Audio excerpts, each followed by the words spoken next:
राहुल गांधी जी सवाल उठा रहे हैं, वो उसमें सच्चाई नहीं है, इस पर क्या? अब तो सवाल अनुराग ठाकुर भी उठा रहे हैं, बीजेपी भी उठा रही है। ऐसा हो सकता है क्या कि राहुल गांधी के सवालों में सच्चाई नहीं है, लेकिन वही सवाल बीजेपी उठाए तो चुनाव आयोग चुप हो जाता है? भेजे जरा फैक्ट चेक करें अनुराग ठाकुर को, ट्वीट करके ऊपर कोट ट्वीट जैसे इलेक्शन कमीशन करता है कि ये गलत है। करें ना, देखते हैं हम भी कितनी हिम्मत है आज ज्ञानेश कुमार गुप्ता में। सर, कॉन्स्टिट्यूशन क्लब के चुनाव में राजीव प्रताप रूडी को जीत मिली है। कहा जा रहा है राहुल गांधी ने चुनाव जितवा दिया। अब दो कैंडिडेट बीजेपी के हों तो क्या हम वोट नहीं दें? इन्हें क्या पता, हो सकता है आज रूडी जी बीजेपी में, कल कहाँ होंगे।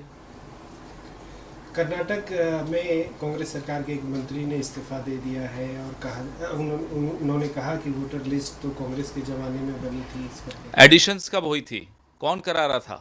ये सारे सवाल अभी ईसीआई को जवाब देने। सर, आप लोग आरोप लगा रहे हैं कि चुनाव कॉम्प्रोमाइज है, तो कांग्रेस सत्ता में कैसे रहेगी अगर कॉम्प्रोमाइज है इलेक्शन? इसीलिए तो संघर्ष कर रहे हैं कि इलेक्शन कॉम्प्रोमाइज ना हो, इसीलिए तो संघर्ष कर रहे हैं। सर, अनुराग ठाकुर ने जो है 2-3 लोकसभा क्षेत्र की भी बात की। उन्होंने ये कहा कि यहाँ भी जो है नकली वोट। तो हमारी बात साबित कर दी उन्होंने कि चुनाव आयोग के आंकड़े, चुनाव आयोग की वोटर लिस्ट फर्जी है। पहले तो विपक्ष कह रहा था, अब पक्ष भी कह रहा है। अब चुनाव आयोग को क्या कहना है? नंबर एक।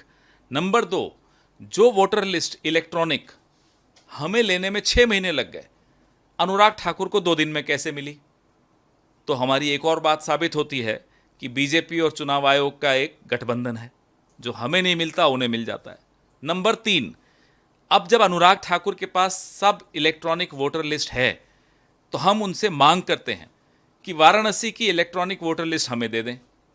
नंबर 4, जब अनुराग ठाकुर यानी कि बीजेपी यानी कि सत्तारूढ़ दल खुद कह रहा है कि वोटर लिस्ट फर्जी है, तो लोकसभा का चुनाव रद्द माना जाए। और इस पर अब चर्चा करें तमाम पार्टियां बैठकर कि वोटर लिस्ट को दुरुस्त कैसे किया जाए, क्योंकि खुद सत्तारूढ़ दल कह रहा है कि वोटर लिस्ट फर्जी है। रही बात प्रियंका जी के लोकसभा क्षेत्र वायनाड की, तो बताते हैं साहब 93,000 नकली वोट हैं। वो जीती किस मार्जिन से? 4,10,000 से। तो उनके चुनाव पे तो कोई प्रश्न चिन्ह लगा नहीं पाए, या फिर भी कोशिश करते रहे, नहीं लगा पाए। हम फिर कहते हैं, जब आप खुद मान रहे हैं कि वोटर लिस्ट फर्जी है जिसके आधार पे ये इलेक्शन हुआ लोकसभा का, तो आप सब जाइए, इस्तीफा दीजिए, नया लोकसभा चुनाव होए, नई लिस्ट पर होए।